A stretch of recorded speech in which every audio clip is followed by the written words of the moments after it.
Hello, nageenyi waaqayyo isin haa baay'ee tokko jirtu fayyaa nagaa keessanii ani jira fayyaa nagaa kooti galata waaqayyoo baga jiraatanii baga har'a geessanii obboleewwan koo baga fayyaa taatanii eegamtanii warri har'a geessan baga jiraatanii isiniin jecha ani jira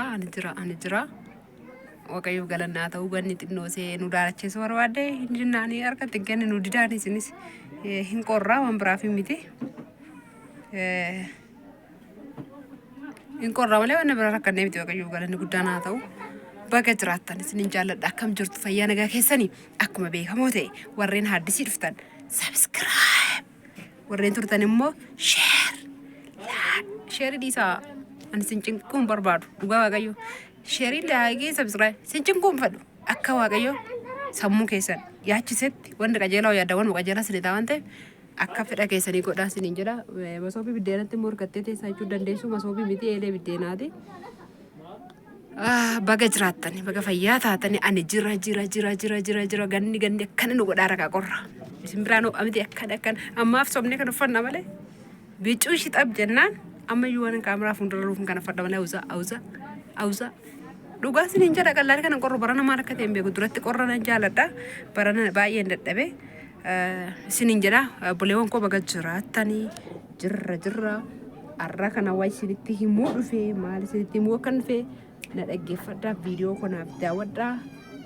geetaa Yesuus baarkaachu viidiyoon deeggarda mana keenya naqa jedhee mana citaa sun namarraa mana keenya durii natti fakkaatee waraabe sana baasa gosa sinin sobu zarii gootaraa sana birrii 60 yaatamaan bitee mana keenya yeroo sana ati kiyyallee dhiyoo kanatti maqaan dhoofti tokko jedhee yaa warri na hangafaa nama miiqatu jira geexee tokko namee lama asheetu sadii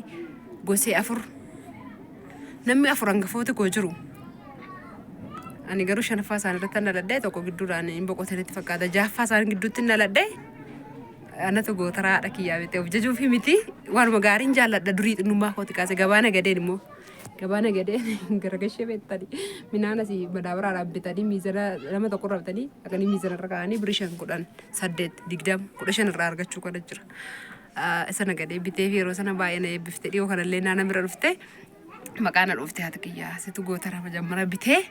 mana koo dhaabee amma ammatti gootaraa santu jira jette bara 2008 natti fakkaate. Gootara san arginaani seenaan qaba kanaaf yaadadhe asumaan baga jiraatanii subscribe godhaati Yesuus na eebbisu maaliif viidiyocha irratti baxaamitti overi beqa dubbatina namni kuma kana laaloo jun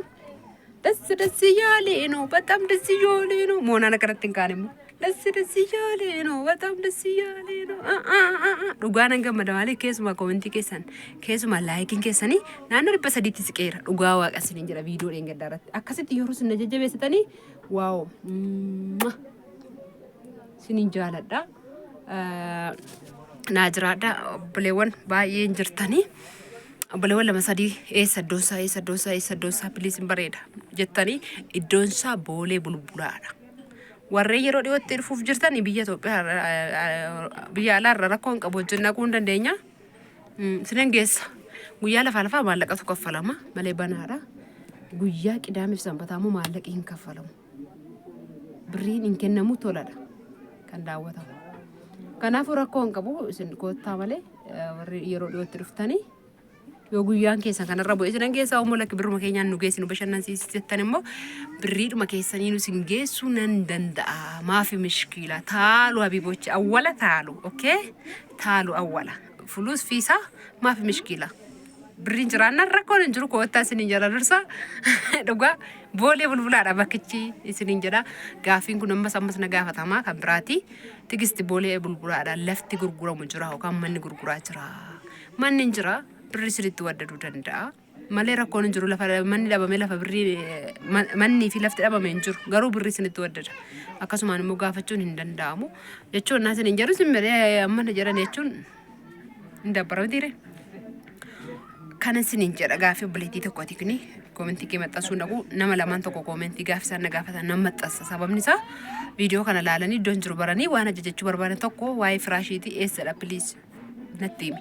eessadha iddoon argama kee eessadha iddoon argama koo boolee bulbulaa kanan keessa manaan jiraadhu bakka firaashicha dhaqee bitee immoo saaris okay suuqiidhaan binte firaashii sana argitanii wargaa fi nagaafataa jirtanii suuqiidhaan yoon bite wuddiidha suuqiidhaan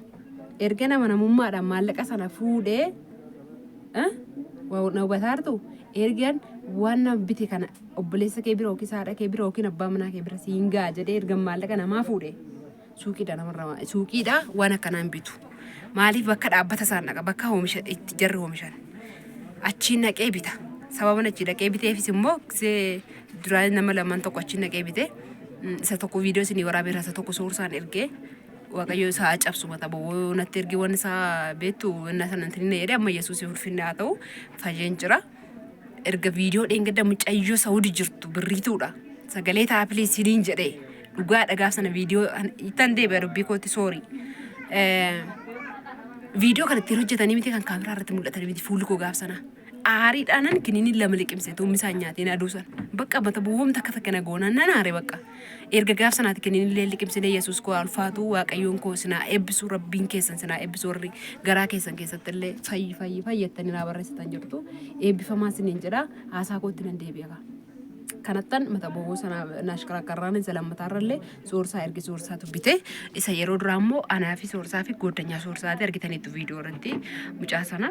goddanyaa soorsaachuu obbolee sokoota ilaala bakka baasawee akka obboleessaatti ilaala dhugaa waaqayyo isaa eebbisu sallee isa wajjin dhaabbata isaadhaan eessa saaris abbo yookaan immoo saaris yookaan immoo beeti kiristaanii achi maal jedhama maqaan isaa maaloon elaabade garbeelii jedhama beeti kiristaanii achi jiru achiitiin bita maaliif achi bitee suuqiidhaa wuddiidha ixifisin itti himani achi immoo biyaansi parsantii xiqqaa hin qannasa kanaafan bitee obboleettii tiyya achi saarisiin bitee firaashii bakka dhaabbata yookaan bakka oomisha sanaan dhaqee bite suuqiidhaa hin binnee wuddiidha suuqiidhaa waan ta'eedhaaf kana dhagaaffiin keessanii waan hordoftanii baay'ee galatooma viidiyoo sinitti hin dheeressu oduu sinitti hin dheeressu piliis yoo na gargaaru barbaadan viidiyoo koo naa banaati naaf lakkaa'u biraa deema yoo sin dabbare tarii babbareedee maal jedhee dhufu rakkoon qabu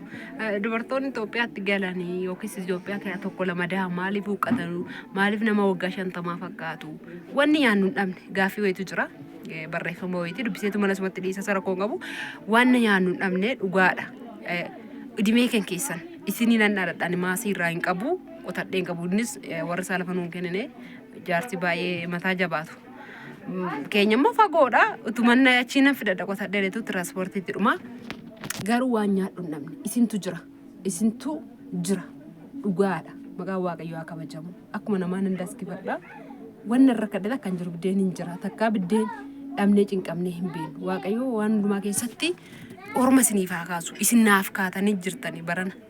ani gargaarsa hedduu isinirraa argadhe mucayyoo tokko waaqayyo dhibee shinaaf dheeressu ammallee hunda keessan dhibee keessan dheeressu naan jedhu